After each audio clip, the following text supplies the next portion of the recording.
भांग एक ऐसा नाम जिसे सुनते ही आज का समाज केवल नशे की कल्पना करता है, हंसी, मजाक, मदहोशी। लेकिन क्या हम भूल चुके हैं कि भांग मात्र नशा नहीं, बल्कि साधना का माध्यम है। भांग, यह पौधा स्वयं प्रकृति का वरदान है। यह वह तत्व है जिसे हमारे ऋषियों ने, मुनियों ने और स्वयं महादेव ने अपनाया, न किसी भोग के लिए, न किसी विकार के लिए, बल्कि आत्मा के उच्चतम स्वरूप की अनुभूति के लिए। अथर्ववेद कहता है, भांग वह औषधि है जो रोग, भय और चिंता को हर लेती है। यह मनुष्य के भीतर सोई हुई चेतना को जागृत करने वाली दैवी शक्ति है। यह साधक को भौतिक सीमाओं से परे शाश्वत सत्य की ओर ले जाती है। शिव, संहारक और पुनर्रचयिता, वे स्वयं भांग के प्रतीक हैं। जब शिव भांग को ग्रहण करते हैं तो वह मात्र नशे के लिए नहीं होता, वह संसार के विष को शांत करने के लिए होता है, अपने भीतर उठते विक्षोभ को रोकने के लिए होता है। भांग शिव के भीतर असीम ऊर्जा का संतुलन बनाती है। जब साधक भांग का सेवन करता है संयम से, श्रद्धा से और ध्यान पूर्वक, तो उसके भीतर की इंद्रियां शिथिल होने लगती है, विचारों का शोर मंद पड़ने लगता है, मन जो निरंतर भटकता है शांत होता है और धीरे धीरे साधक अपने भीतर उस शून्य को अनुभव करता है। वह शून्य जो सब कुछ का मूल है, वह शून्य जो शिव है। भांग एक दर्पण बनती है, वह साधक को उसका असली स्वरूप दिखाती है। न कोई मुखौटा, न कोई भ्रम, केवल नितांत सत्य।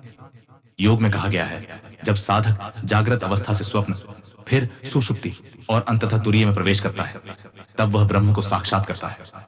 भांग सही साधना के साथ इस यात्रा को सहज बना सकती है, लेकिन यह मार्ग सरल नहीं है। भांग साधक का सहारा तब बनती है जब साधक में अनुशासन हो, जब उसका संकल्प अडिग हो, जब उसका उद्देश्य केवल आत्मबोध हो, न कि इंद्रिय सुख। भारत की प्राचीन तांत्रिक परंपरा भांग को साधना का अंग मानती थी। तांत्रिक साधक जानते थे, मन पर विजय बिना भीतर प्रवेश संभव नहीं, और भांग सही मात्रा और सही भाव से उस मन को साधने में सहयोगी हो सकती है। लेकिन चेतावनी भी उतनी ही आवश्यक है। भांग अग्नि के समान है। जैसे अग्नि से अन्न पकता है, वैसे ही जीवन भी निखर सकता है। पर वही अग्नि अगर नियंत्रण से बाहर हो जाए तो सर्वनाश भी कर सकती है। श्मशान में बैठे अघोरी जो मृत्यु को साधते हैं, भय को जीतते हैं, वे भांग को साधना में सम्मिलित करते हैं। पर उनका उद्देश्य संसार से दूर भागना नहीं है। उनका उद्देश्य है उस परम सत्य का साक्षात्कार जो मृत्यु से भी परे है। भांग उनके लिए केवल एक साधन है, भीतर के भय, मोह और दंभ को जलाने का, भीतर की गहनतम विकृतियों को उजागर करने का, और फिर उन्हें पूर्ण रूप से समर्पित कर निर्विकार अवस्था में प्रवेश करने का। आज जब विज्ञान ने भी एंडोकैनाबिनॉइड सिस्टम की खोज की है, तो यह प्रमाणित हो चुका है, भांग शरीर और मस्तिष्क को संतुलन प्रदान कर सकती है, चेतना के स्तर को ऊपर उठा सकती है। लेकिन वही अति प्रयोग विनाश का कारण भी बन सकता है। भांग साधक का मित्र तभी है जब वह संयमित हो, अन्यथा यह साधक को रसातल में ले जा सकती है।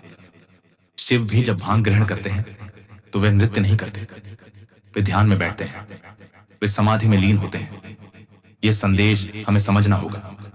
भांग एक साधना है, एक द्वार है चेतना के विस्तार का। यह नशा नहीं है, यह वह सेतु है जो साधक को माया के पार स्वयं के मूल तक पहुंचा सकता है। लेकिन यह मार्ग उन साधकों के लिए है जो भीतर से तैयार है, जो त्याग, अनुशासन और श्रद्धा का अर्थ जानते हैं। भांग का सेवन करें, लेकिन साधना की भावना से, अन्यथा यह वही विष बन सकता है जो साधक को अपने मार्ग से भटका दे।